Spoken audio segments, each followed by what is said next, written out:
Bonjour frères et sœurs. Bonjour. Alors je suis heureux d'être parmi vous ce matin. Mon agenda est un petit peu chargé ces jours-ci puisque j'arrive de Guyane. Bon, le décalage horaire n'est pas trop important, 4 heures. Enfin, j'espère ne pas m'endormir. Si je m'endormais avant vous, s'il vous plaît, faites-le-moi savoir. Mais je pense que par la grâce de Dieu, on va aller jusqu'au bout ce matin de ce message que le Seigneur m'a mis à cœur. Voilà, je loue le Seigneur pour plusieurs raisons, et notamment le fait d'être avec vous, puis de vous voir joyeux dans le Seigneur ce matin, avec tout ce témoignage, ce chant, et de vous voir ici ce matin pour glorifier le Seigneur.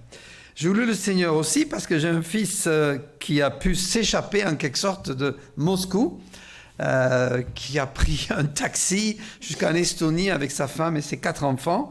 La situation est très difficile et j'ai pas prévu ça, Pablo, mais j'aimerais vous demander une faveur. Est-ce qu'on peut prendre ne serait-ce que 10 secondes, faire silence dans nos cœurs et puis prier chacun de nous pour les frères et sœurs? J'ai reçu un message de chrétiens qui se trouvent à Kiev et qui ne savent pas trop quoi faire dans la situation actuelle. Donc, ce que je vous proposerai, c'est pas vraiment prévu dans le programme, c'est venu à mon esprit, qu'on prenne un moment de recueillement, chacun de nous dans nos cœurs, de demander au Seigneur de protéger nos frères et sœurs, pas seulement à Kiev certainement, mais aussi en Ukraine.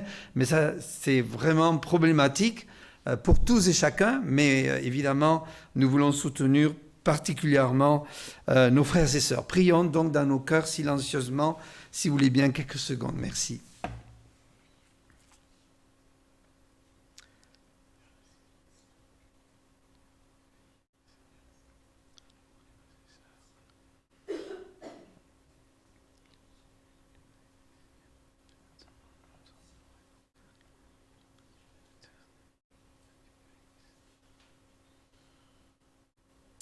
Merci Seigneur de bénir nos frères et sœurs en Ukraine, mais aussi toute la population. Nous prions pour la paix dans ce monde et particulièrement dans cette partie du monde. Nous te le prions au nom de Jésus-Christ. Amen. Ce matin, j'ai choisi le sujet de la vie abondante. Est-ce que votre vie est-elle abondante? Êtes-vous satisfait de votre vie avec le Seigneur? Il y a des années, alors que j'étais candidat aux États-Unis pour faire partie d'une mission, on m'avait demandé de donner une méditation et j'avais choisi le psaume 23 et particulièrement le verset 1. Et j'aimerais simplement vous partager ce matin ce que le Seigneur m'a enseigné, au moins avec le verset 1. Alors ensuite, j'ai prêché le verset 23, le chapitre 23, le psaume 23, verset par verset. Bon, après... on peut le prêcher d'un seul coup, tout le psaume, on pourrait le faire ce matin, mais on va regarder spécialement le premier verset, et nous lisons donc le texte en entier, et ensuite on regardera plus particulièrement le verset 1. « L'Éternel est mon berger, je ne manquerai de rien.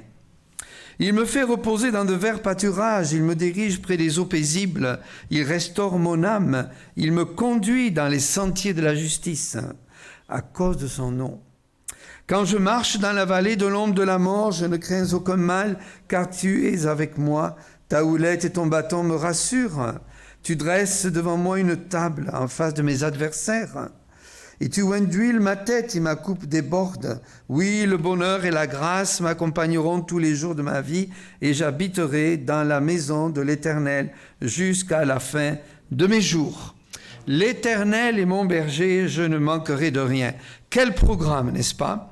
Alors on va regarder cela ce matin en se posant plusieurs questions.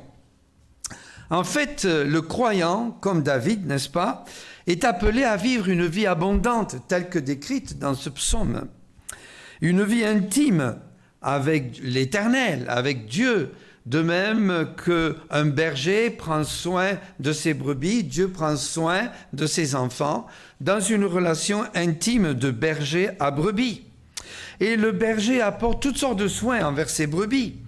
Des soins, mais aussi sécurité, nourriture, vie abondante et protection.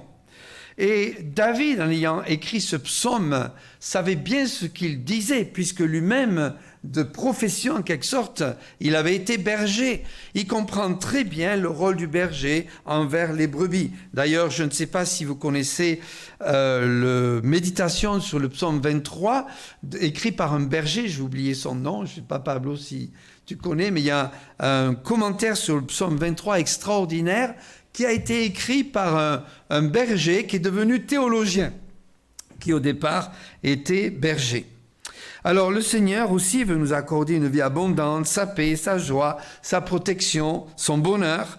Et Jésus lui-même a dit, vous le savez en Jean chapitre 10, « Je suis le bon berger, et le bon berger donne sa vie pour ses brebis. » L'Éternel est mon berger.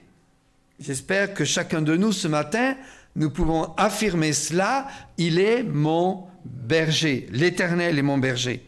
Alors on va regarder tout d'abord le mot éternel, ce qu'il signifie. J'espère pouvoir regarder en arrière en même temps de vous passer les diapos pour ce message. Yahweh en hébreu signifie il est celui qui est. C'est le nom de Dieu révélé à Moïse. En Exode 3, verset 14, Dieu dit à Moïse, « Je suis celui qui suis. » Et il ajouta, « C'est ainsi que tu répondras aux enfants d'Israël. Celui qui s'appelle « Je suis » m'a envoyé vers vous. » C'est le nom de Dieu.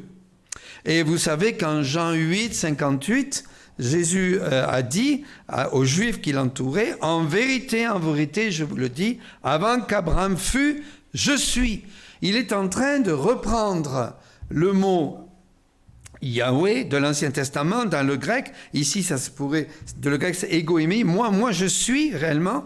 C'est pourquoi les Juifs ont voulu le lapider puisqu'il se faisait Dieu. Ils ont très bien compris en prenant le mot je suis qui prenait le nom de Dieu de l'Ancien Testament. Alors, dans ce nom Yahweh tout d'abord, on va regarder que ce nom Yahweh, on regardera ça plus tard. Ce nom Yahweh, c'est un mot qui a à faire avec le temps éternel. Il y a des traductions qui traduisent le Seigneur, mais en fait, la vraie traduction et la bonne traduction, c'est vraiment l'éternel, parce que c'est un Yahweh a une signification, un rapport avec le temps.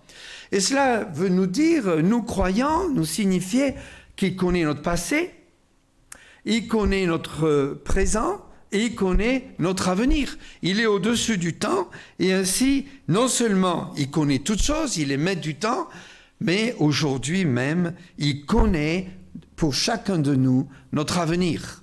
Et c'est sécurisant de savoir que Dieu est maître du temps et qu'il connaît mon avenir. Et donc, il va prendre soin de moi dans tout ce qui concerne mon avenir parce que Dieu est amour. Alors, le premier mot que l'on trouve dans l'Ancien Testament, un nom composé, c'est Yahweh Elohim, l'éternel Dieu, qui est en rapport avec la rédemption de l'homme. Dieu a créé les cieux et la terre, Dieu fit les cieux et la terre, et bien sûr, il a créé l'homme et la femme, et dans le sens qu'ils s'épanouissent sur la terre, mais vu leur péché, le péché qu'on dit original, ils ont dû être rachetés.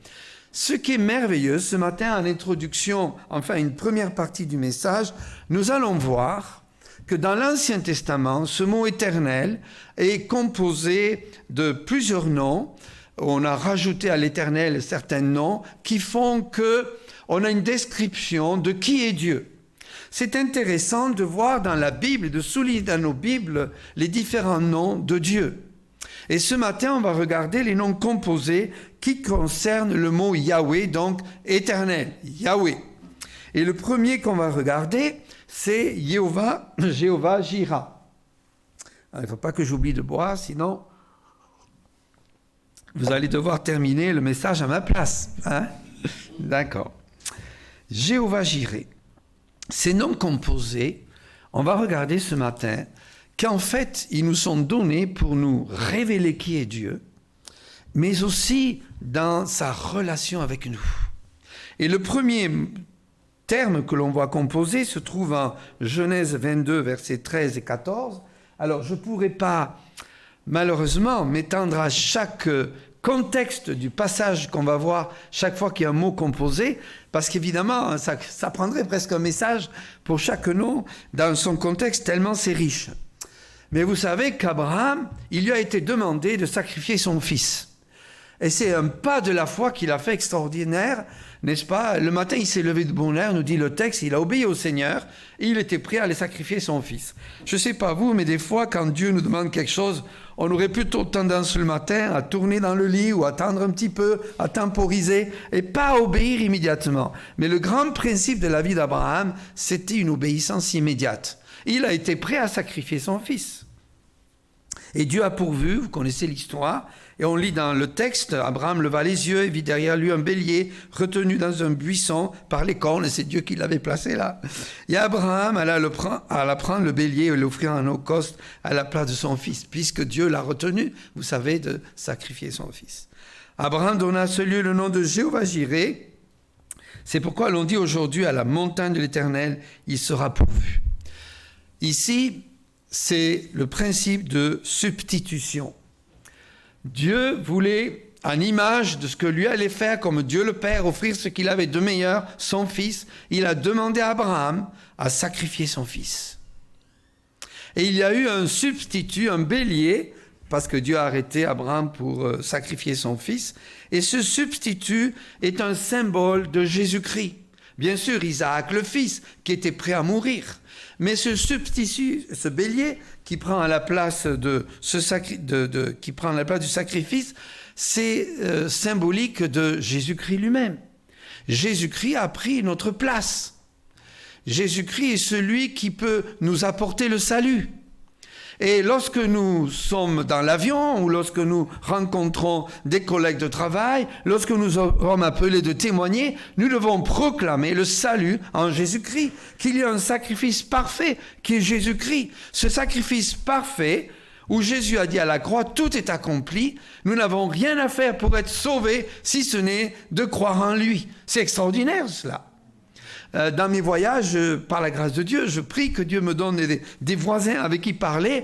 Et vraiment, Dieu est fidèle, puisqu'il y a de nombreuses occasions de parler de lui, et même d'offrir des Nouveaux Testaments ou d'ouvrir la Bible en montrant des passages à mes voisins, notamment dans l'avion, pour leur montrer que Jésus-Christ est mort pour eux, pour qu'ils aient la vie éternelle. C'est un don gratuit, parce qu'il y a eu substitution. Et ça, c'est merveilleux. L'autre contexte ici, de nom composé, c'est Yahweh Rapha, l'Éternel qui guérit.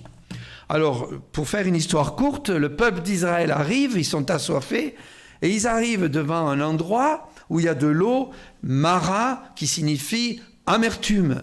Ils sont en train de boire une eau amère. Et donc, ils ont l'amertume du cœur, et ils se plaignent contre Moïse. Pourquoi nous as-tu conduits vers des eaux amères ? Ça vous est jamais arrivé de vous plaindre devant Dieu, de traverser des circonstances amères? Et vous savez ce que Dieu a dit à Moïse, jette le bois dans l'eau, et l'eau est devenue pure et buvable. Et bien sûr, le bois symbolise la croix. Et le texte dit en 15-26, il dit, si tu écoutes attentivement la voix de l'Éternel ton Dieu, si tu fais ce qui est droit à ses yeux, si tu prêtes l'oreille à ses commandements, et si tu observes toutes ses lois, je ne te frapperai d'aucune des maladies dont j'ai frappé les Égyptiens, car je suis l'Éternel qui te guérit. Alors Dieu a guéri le peuple de l'amertume par le symbole du bois, la croix. Et c'est vrai que dans nos cœurs, nous sommes tous malades quelque part de quelques difficultés spirituelles et Dieu veut nous guérir. Non seulement physiquement, nous le croyons, mais aussi quelque part corps, âme et esprit. Et souvent le corps est lié à l'âme, n'est-ce pas? Alors Dieu peut guérir. J'ai partagé avec votre cher couple pastoral le cas d'une jeune fille à Toulouse, dans notre église, qui a été opérée d'une tumeur au cerveau et qui, par la grâce de Dieu, a été guérie vraiment, exceptionnellement, plus aucune trace, etc. L'église s'est mise à genoux et a prié. Oui, nous croyons que Dieu guérit. Bien sûr, la première guérison, c'est le salut éternel. On a besoin de guérir, d'échapper à l'enfer. et de pouvoir ainsi, par la grâce de Dieu, nous jeter dans les bras de Jésus-Christ, qui ouvre ses bras pour nous sauver, nous accueillir, mais aussi guérir le cœur. Et c'est vrai que l'Évangile transforme. Et Dieu guérit parce qu'il transforme nos vies par la sanctification de l'Esprit en nous. Un autre nom composé, c'est Yahweh Nissi.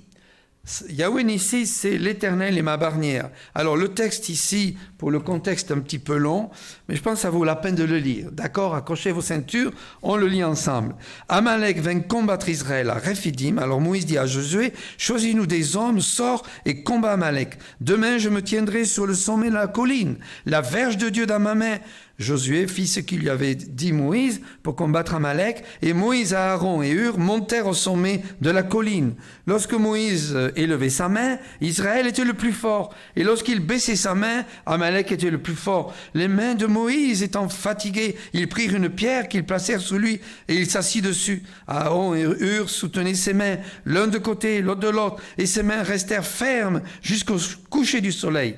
Et Josué vainquit Amalek et son peuple tranchant de l'épée. L'Éternel dit à Moïse, écris cela dans le livre pour que le souvenir s'en conserve, et déclare à Josué que j'effacerai la mémoire d'Amalek de dessous les cieux. Moïse bâtit un autel et lui donna pour nom l'Éternel ma bannière. Qu'est-ce que j'aime ce passage? La victoire par la prière. Et c'est vrai que parfois on est fatigué d'intercéder. Et Dieu veut nous soutenir par son esprit qui intercède au travers de nous pour donner la force de prier et d'intercéder jusqu'à ce que la victoire se fasse. Non pas la nôtre, contre le péché, contre Satan, contre le monde. Nous avons besoin d'être des victorieux. Et qu'est-ce que j'aime l'idée que ici... Moïse a pu bâtir un autel avec le nom l'Éternel est ma bannière, parce qu'il a vu que Dieu donne la victoire. Ah, c'est une victoire qui demande la prière, qui demande la foi. Et c'est une victoire ici contre la chair, qui symbolise la chair. Amalek, le conflit Amalek-Israël, ça symbolise le combat spirituel entre l'esprit et la chair, entre le bien et le mal. Et Amalek est une figure de notre ennemi, le diable, et aussi de notre chair, parce que nous avons besoin d'être vainqueurs sur le diable, mais aussi sur notre chair, parce que Satan essaie de nous tenter, de nous faire chuter. Ainsi, c'est la victoire par la prière. L'Éternel est ma bannière. Est-ce que Christ est vainqueur dans notre vie? Est-ce qu'on fait de Jésus notre bannière, même si on n'est pas appelé à faire un autel, mais est-ce qu'on a la bannière qu'on élève haut et fort en proclamant que Jésus est notre victoire? Et c'est un de mes passages préférés, Romains 8, versets 37 à 39, mais dans toutes ces choses, toutes circonstances, tout problème, nous sommes plus que vainqueurs par celui qui nous a aimés, notre bannière. Car j'ai l'assurance que ni la mort, ni la vie, ni les anges, ni les dominations, ni les choses présentes, ni les choses à venir, ni les puissances, ni la hauteur, ni la profondeur, ni aucune autre créature ne pourra nous séparer de l'amour de Dieu manifesté en Jésus-Christ notre Seigneur. S'il y a bien un doute que Satan veut placer dans nos cœurs, c'est de douter de l'amour de Dieu. Mais notre victoire, c'est justement en Christ et Dieu le Père, parce qu'on sait qu'il nous a aimés, que nul ne peut nous ravir de sa main et que notre victoire est en lui. Amen.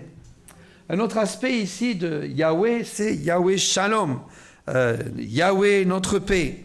Vous savez, Gédéon a été très agité en juge lorsque l'ange de l'Éternel est venu et il a été effrayé. C'est normal, lorsqu'on a un face-à-face avec Dieu, la crainte de Dieu s'installe en nous, n'est-ce pas? Et Gédéon bâtit là un autel à l'Éternel, il lui donna pour nom l'Éternel paix. Il existe encore aujourd'hui à Ophra, qui appartenait à la famille d'Abiézer. Il a été tellement craint et apeuré de la présence de Dieu. Mais Dieu lui a apporté la paix. Il a vu Dieu face à face, avec une crainte profonde, mais aussi Dieu l'a apaisé en lui donnant la paix. Vous savez, chaque nom composé finalement est le reflet de Jésus-Christ lui-même. Christ est notre paix. Je vous laisse la paix, je vous donne ma paix, je ne vous donne pas comme le monde donne, que votre cœur ne se trouble point et ne s'alarme point. Nous avons tellement besoin de la paix de Christ. Amen. Un des hommes, un des frères qui m'a beaucoup édifié dans la foi, c'est l'évangéliste Feu. Malheureusement, il est décédé, Alain Choaquier. Il est venu plusieurs fois dans notre église au Canada, où j'étais pasteur au Québec, dans la ville de Québec exactement. Et je voyais un homme dans la paix. Un homme paisible, dans la tranquillité. Un homme qui faisait confiance en Dieu malgré les combats spirituels comme évangéliste. Et Dieu l'a beaucoup béni. Et dans cette tranquillité, il avait une puissance de proclamation de l'évangile et de voir des dizaines et dizaines de personnes venir à Christ. Est-ce que nous vivons de la paix de Christ? Vous savez, je ne sais pas si vous avez remarqué, dans l'évangile, dans les épîtres de Paul, souvent, il écrit au début en introduction que la grâce et la paix vous soient données de la part de notre Dieu, notre Père et notre Seigneur Jésus-Christ. Vous savez, s'il dit ça, Paul, et le répète, c'est que nous avons vraiment besoin de grâce et de paix. Est-ce que nous vivons tous les jours de cette grâce et de cette paix? Bloutissons-nous sur le sein de Jésus pour goûter cette grâce et cette paix. Un autre aspect du mot composé de Yahweh, c'est Yahweh Tsikenu, qui veut dire notre justice. J'aime beaucoup en Jérémie 23, 6, je vous donne le verset ici, où il est écrit en son temps, Judas sera sauvé, Israël aura la sécurité dans sa demeure, sauvé, c'est-à-dire délivré de ses adversaires. Et voici le nom dont on l'appellera l'Éternel, notre justice. Et quand on lit cela dans l'Ancien Testament, on sait que quelque part, ça préfigure celui qui nous a justifiés, qui est la justice incarnée de Dieu, qui a accompli cette justice sur terre, qui est Jésus-Christ. Jésus-Christ est le Messie, et ce Messie est le juste, et celui qui nous a justifiés, et celui qui va restaurer de façon merveilleuse dans l'avenir prophétique Israël. Christ est notre justice. La Bible dit, lequel Jésus-Christ s'est livré pour nos offenses et ressuscité pour notre justification.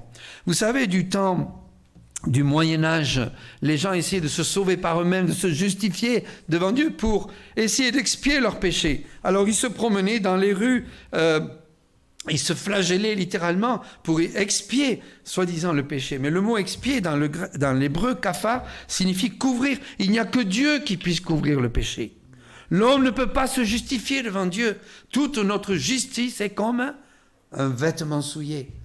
Quoi que ce soit qu'on fasse devant Dieu, c'est entaché de notre péché, de notre misère, de notre faiblesse, de nos manquements. Il n'y a que Christ en nous qui nous justifie et qui nous rend agréables devant Dieu à cause de sa croix, à cause de la mort de Jésus à la croix. Un dernier mot composé, qui est la fin du livre d'Ézéchiel, qui dit Yahweh est présent. Et dès ce jour, le nom de la ville sera l'Éternel est ici. Bon, je crois personnellement qu'il s'agit du millénium.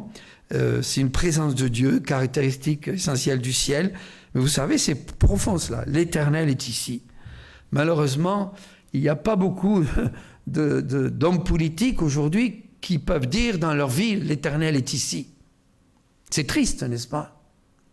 Mais dans un temps de restauration d'Israël complète, la présence de Dieu va caractériser la vie de la citadelle. En ce jour, le nom de la ville sera l'Éternel est ici. C'est merveilleux. C'est un espoir pour chacun de nous. Christ est omniprésent. Il a promis d'être avec nous tous les jours jusqu'à la fin du monde. Je serai avec vous tous les jours jusqu'à la fin du monde.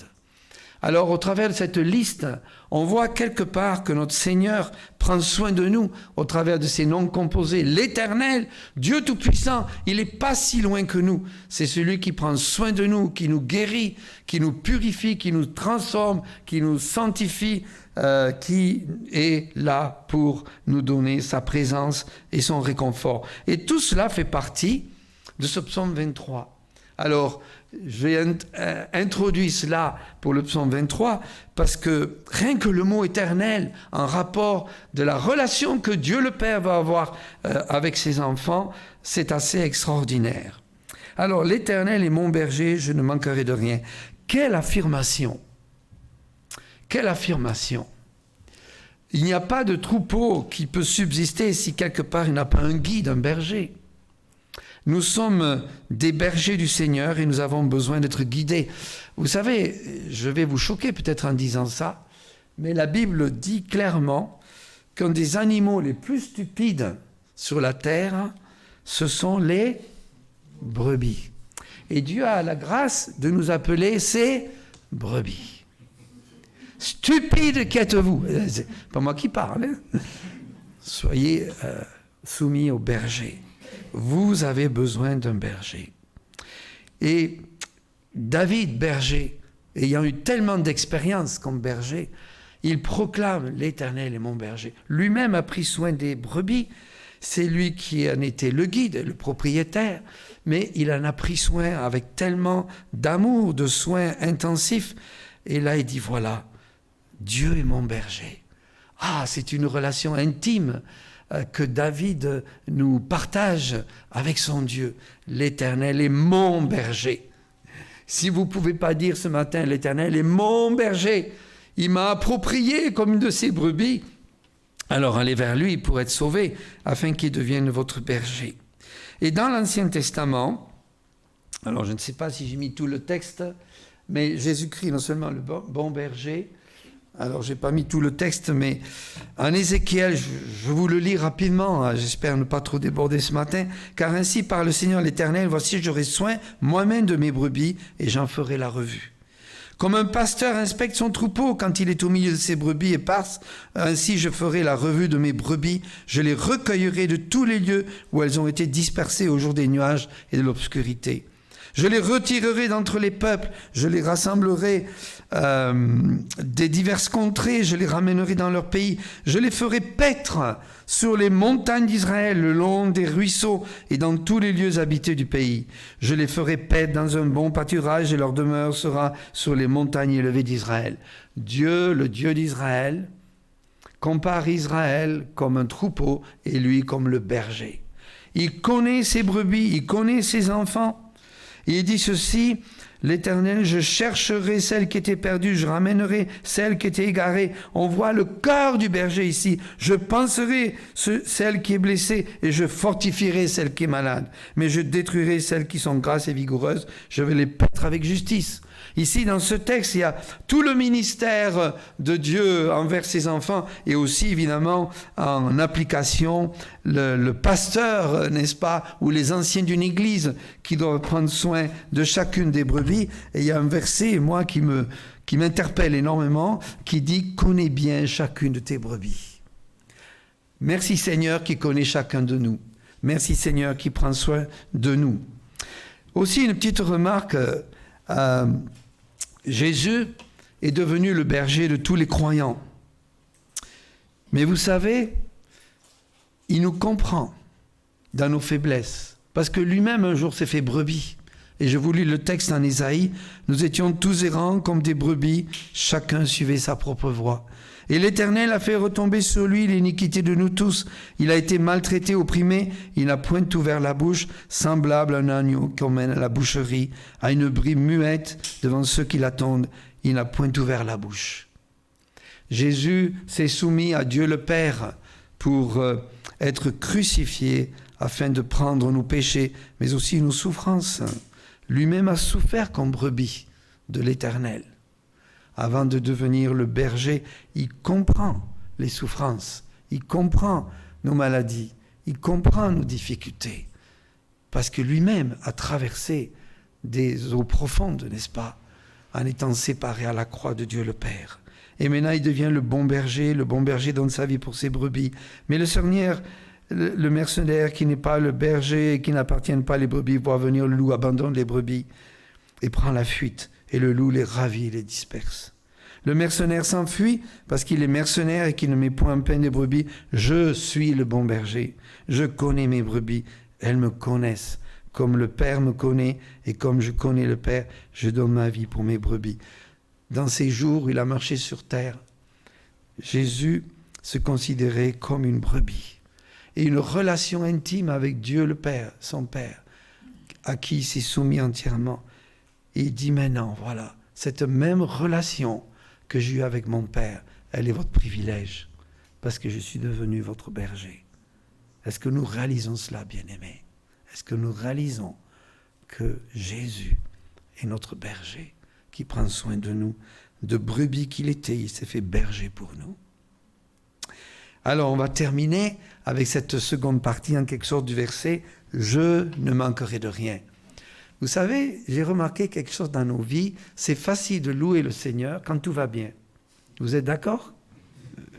Comme a dit un cher frère évangéliste, oui, c'est facile à louer Dieu quand le frigo est rempli, mais est-ce qu'on le loue quand il est vide ?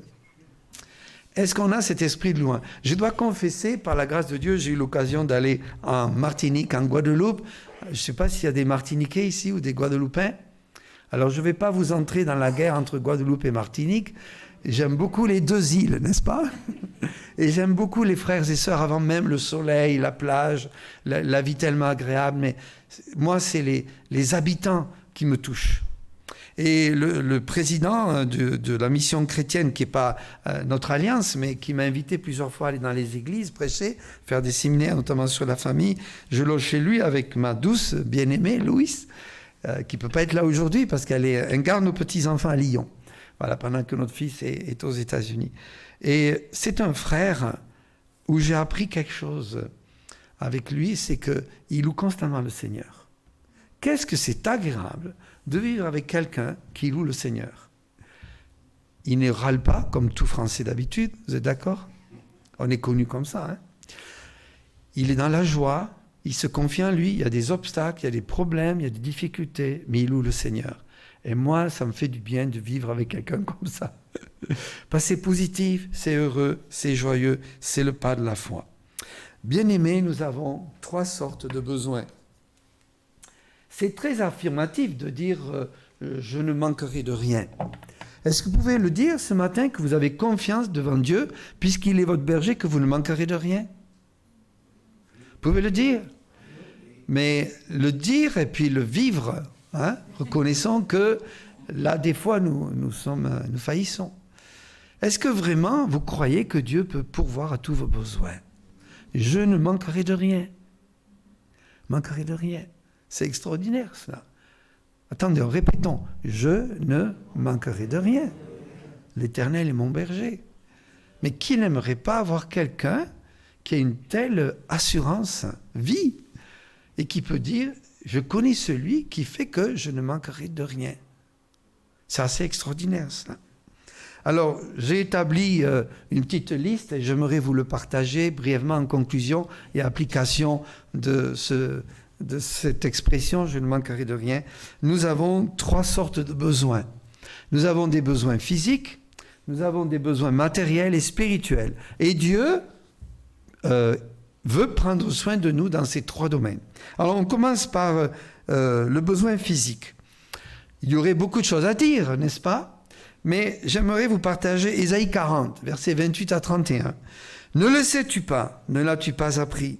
C'est le Dieu d'éternité, l'Éternel, Yahweh, notre berger, qui a créé les extrémités de la terre. » Ah, oui, ayons cette vue que notre berger, il a toute puissance. Il a créé les cieux et la terre, les milliards d'étoiles, les milliards de galaxies, n'est-ce pas, Daniel ? Vous pourrez nous en parler longtemps, Daniel, ici.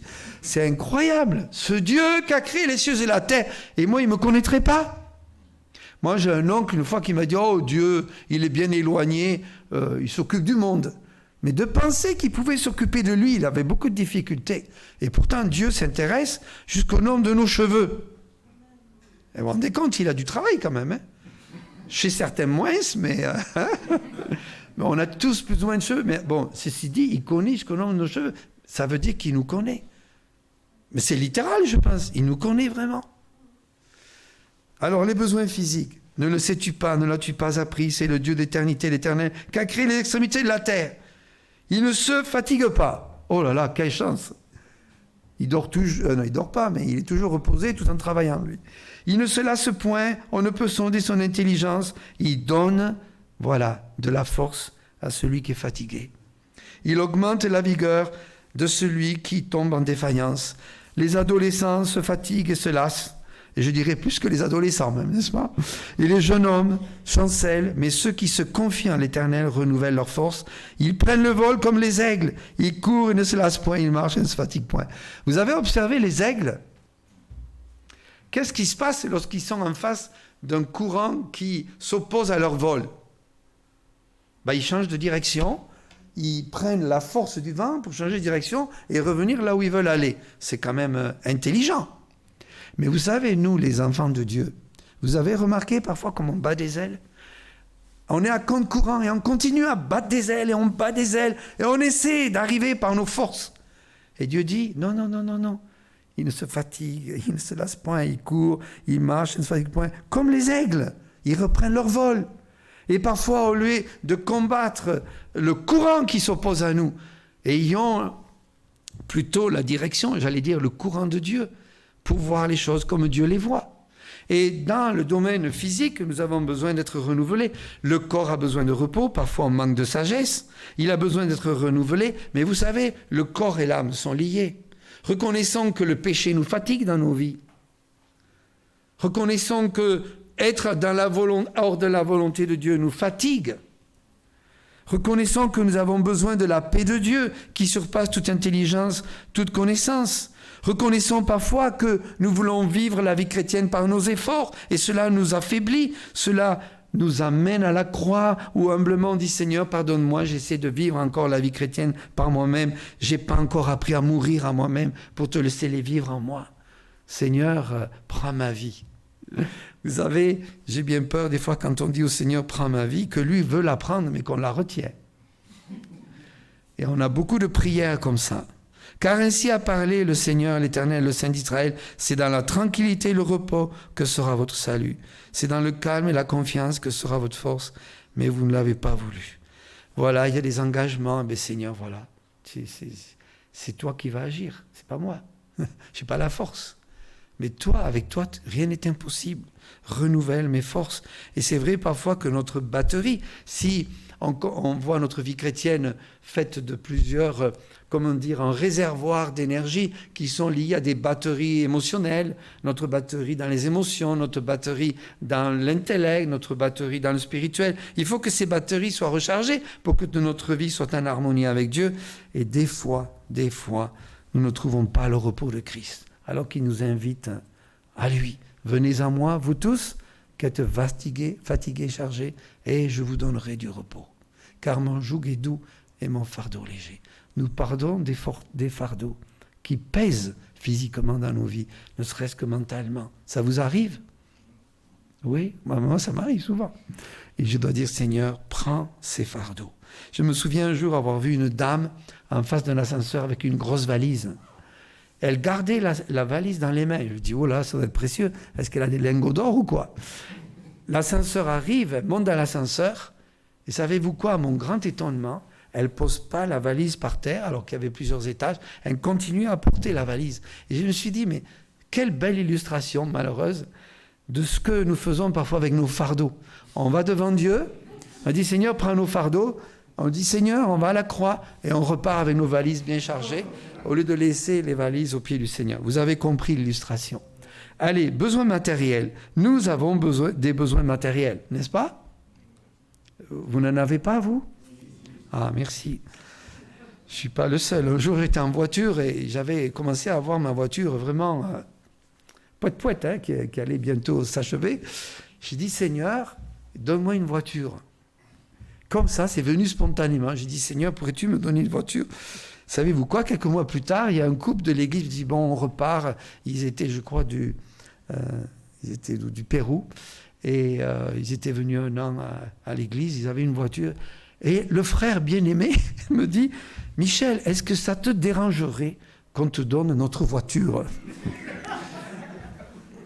Alors, je n'ai pas voulu être hypocrite, n'est-ce pas? Je n'ai pas dit, oh, bon, écoutez, si vous voulez bien, oui, à la rigueur, ça m'intéresse.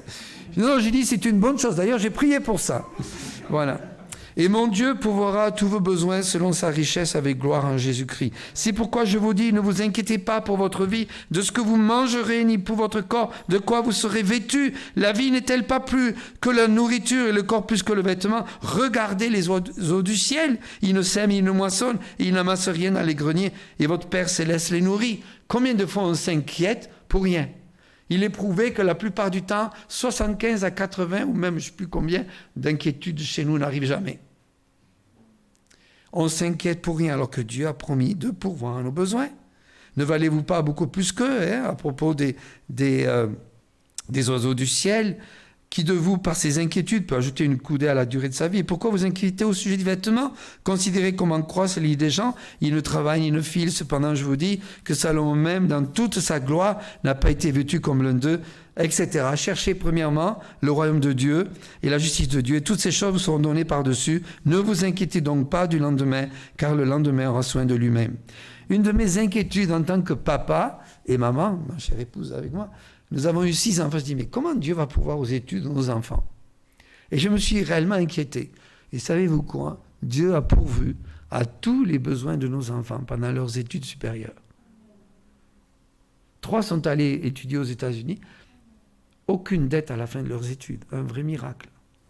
Un de mes enfants qui se prêtait, d'ailleurs qui est en Afrique, pour traduire la Bible, dans un pays, Afrique de l'Ouest, qui est difficile, eh bien,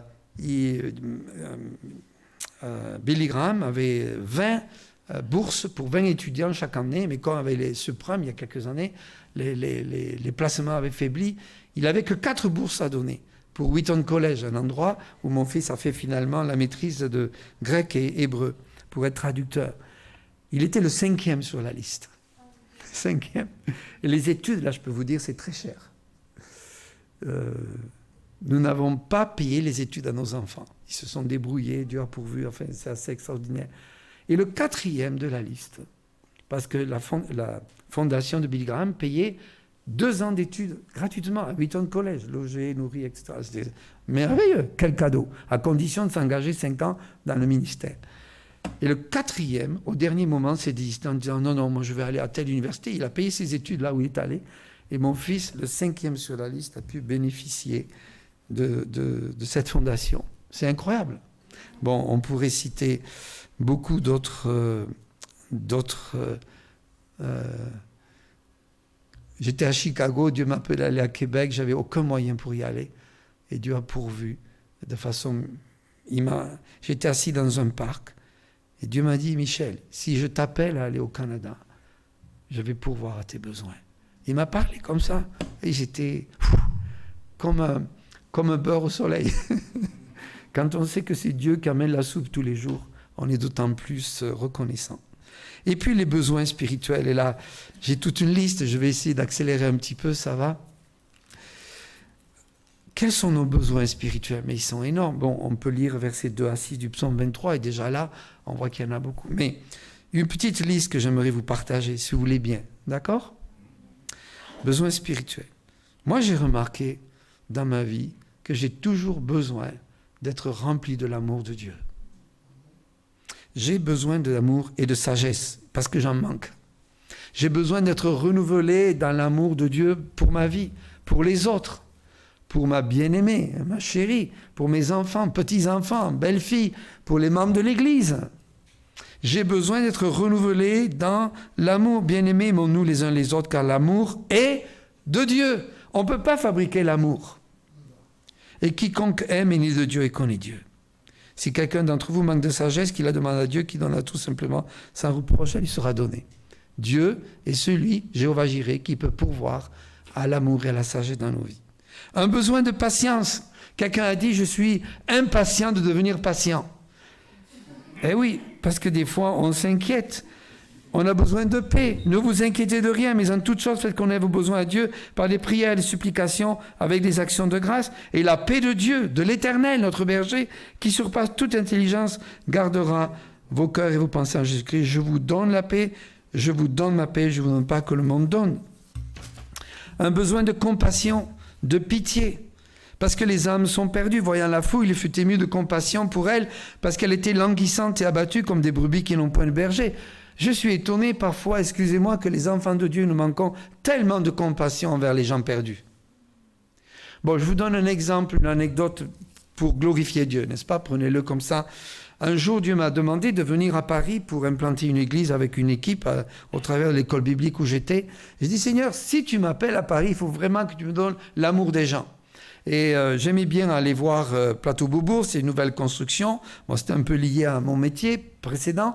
Et donc, je suis allé là et j'ai vu des milliers de gens À une époque, Plateau-Beaubourg, centre Georges Pompidou, c'était un des lieux les plus visités. Et tout d'un coup, Dieu m'a donné l'amour des gens, à tel point que je me suis mis à pleurer. Mais c'est pas moi qui pleurais, c'est Christ. Et j'ai dû aller dans un coin parce que je pleurais abondamment. J'ai su que Dieu m'appelait à Paris.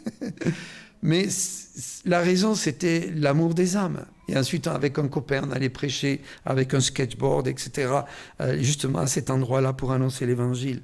Mais demandons à Dieu de nous donner sa compassion, parce qu'il est plein de compassion pour le monde. Mais comment ça se fait que les chrétiens sont toujours en train de recevoir, se satisfaire, alors qu'ils devraient donner le salut aux autres? Je peux vous dire une chose, de toutes les églises que j'ai visitées, et ma propre église, je suis arrivé à la conclusion que le moment où une église ne se tourne plus vers l'extérieur, n'a plus la compassion des gens vers l'extérieur, et le fardeau des âmes, c'est une église qui est en déclin et qui va mourir. L'église vit parce qu'elle est tournée vers le monde perdu. On a aussi un besoin de foi. Sans la foi, il est impossible de lui être agréable. Nous avons besoin de foi. Demandons-lui au Seigneur la foi. Parce que reconnaissons que l'incrédulité est un péché. On ne le dit pas souvent, mais moi, Dieu m'a souvent reproché mon incrédulité. Et c'est un péché, l'incrédulité. Et je dois le confesser à Dieu et l'abandonner. Un besoin de direction. Éternel, fais-moi connaître les voies, enseigne-moi tes sentiers, conduis-moi dans ta vérité, instruis-moi, car tu es le de mon salut, tu es toujours mon espérance. Un besoin de sa présence, et voici, je suis avec vous tous les jours jusqu'à la fin du monde. Un besoin d'affection. Vous savez, quand on vit à l'étranger, peut-être certains ici se considèrent peut-être intégrés, mais en même temps comme un peu étrangers. Moi, j'ai été étranger au Québec, si vous voulez savoir. Et à un moment donné, on se sent seul. On n'a pas de famille, on n'a pas de parents. C'était mon cas. Et donc, Dieu peut combler même ce besoin d'une consolation dans le cœur. Un besoin de joie, d'humilité, de pardon. On a tellement besoin d'apprendre à pardonner. Vous savez, j'avais un ami qui était devenu le président de l'association baptiste au Canada, transcanadienne, alors des centaines et centaines d'églises. Et un jour, on lui a demandé quel est le plus grand besoin de notre association. On pensait besoin d'église, besoin de pasteur, besoin d'implantation, vous comprenez, besoin d'argent toujours. Il a dit le plus grand besoin dans nos églises, c'est d'apprendre à pardonner. Encore récemment, j'ai eu l'occasion de parler 3h30 dans un conseil d'église parce qu'il y avait des situations où des gens n'arrivaient pas à se pardonner. Reconnaissons que là, nous avons besoin d'apprendre de la part du Seigneur. Pardonnez-vous réciproquement, comme Christ vous a pardonné. Un besoin de plénitude, ne vous enivrez pas de vin, on est d'accord, hein? C'est de la débauche, soyez au contraire remplis de l'esprit. On ne peut pas se remplir soi-même, il faut aller vers Dieu et dire, Seigneur, moi je suis le vase vide, remplis-moi. Hein, ne cessez pas de vous laisser remplir. C'est Dieu qui nous remplit. On ne peut pas être rempli de soi-même. Et quand on essaye, on est bien malheureux, n'est-ce pas? Et puis on a besoin de croire en toutes choses. Et je termine avec cela. Je puis tout par celui qui me fortifie. Et ce que Paul dit ici, il l'a vraiment vécu. Alors nous avons des besoins physiques. Nous avons des besoins matériels. Nous avons des besoins spirituels. Et on a vu au travers des noms composés de Yahweh l'Éternel, que Dieu veut prendre soin vraiment de nous. Et je vais terminer en vous posant une question toute simple. Est-ce que vous croyez vraiment que Dieu, peu importe la situation où vous êtes, peut vous combler? Est-ce que vous pouvez lire le psaume 23 et commencer à dire « L'Éternel est mon berger » parce que je l'ai accepté. Je ne manquerai de rien. Celui qui connaît votre passé, il connaît votre présent, il connaît votre avenir. Alors je vous invite ce matin, on va prendre un moment de recueillement, chacun de nous, hein, et on va dire au Seigneur, Seigneur, je te fais confiance. Vous êtes prêts à faire ça? Alors fermons nos yeux. Je vous invite à l'instant à considérer peut-être un besoin matériel que vous avez. Dieu ne va pas vous donner 3 télévisions, une Porsche, une Ferrari, mais il veut prendre soin de vous, vous avez compris. Un besoin physique, voilà. Confiez-vous en Dieu. Un besoin spirituel, quel qu'il soit. On ne partage pas toujours nos besoins spirituels devant les frères et sœurs et l'Église, mais devant Dieu, on peut tout lui dire. Quel est votre besoin spirituel ce matin?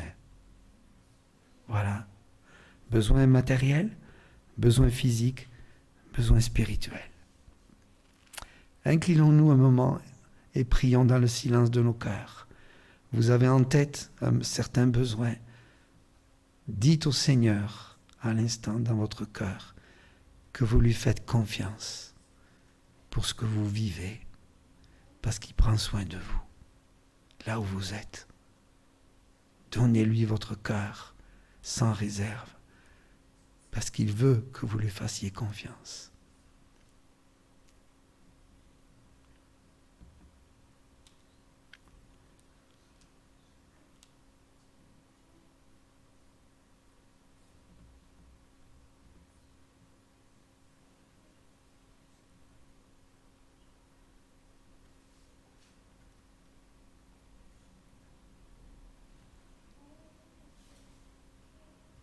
Peut-être lui demander pardon de notre manque de confiance aussi. Et avouer que nous avons failli dans ce domaine. Manque de foi. Voilà notre Père céleste. Nous voulons à toi parce que nous voulons vraiment que tu sois notre berger. Nous avons besoin de toi à tous égards dans nos vies et nous voulons apprendre à te faire confiance. Aide-nous à marcher humblement avec toi. On t'a fait connaître, Rome, ce qui est bien. Et ce que l'Éternel demande de toi, c'est que tu marches humblement avec ton Dieu. Seigneur, merci de cette belle promesse que tu es prêt à combler nos besoins. Peut-être pas de la façon dont on penserait, mais toi, tu as une façon de penser qui est parfaite. Et nous t'en bénissons. Au nom de Jésus-Christ. Seigneur, je te prie pour mes frères et sœurs bien-aimés ici, de les bénir dans leur cœur, dans leur foi. Nous prions pour notre cher couple pastoral, Pablo et Ève, et leurs enfants, de les bénir. Et mets ta main guérissante sur notre cher pasteur, Pablo, Seigneur, et merci de le guérir. Merci de prendre soin de lui. Merci de prendre soin du foyer. Merci de prendre soin de chacun de nous, Seigneur, là où nous nous trouvons. Nous te faisons confiance, Père, et nous nous humilions devant toi. Au nom de Jésus. Amen. Amen. Amen. Alors j'ai quelques minutes supplémentaires que j'ai pris là ce matin. Mais vous savez, je suis encore dans le décalage horaire, donc j'avais 4 heures normalement de plus, mais j'ai pris que 10 minutes. Ça vous va ?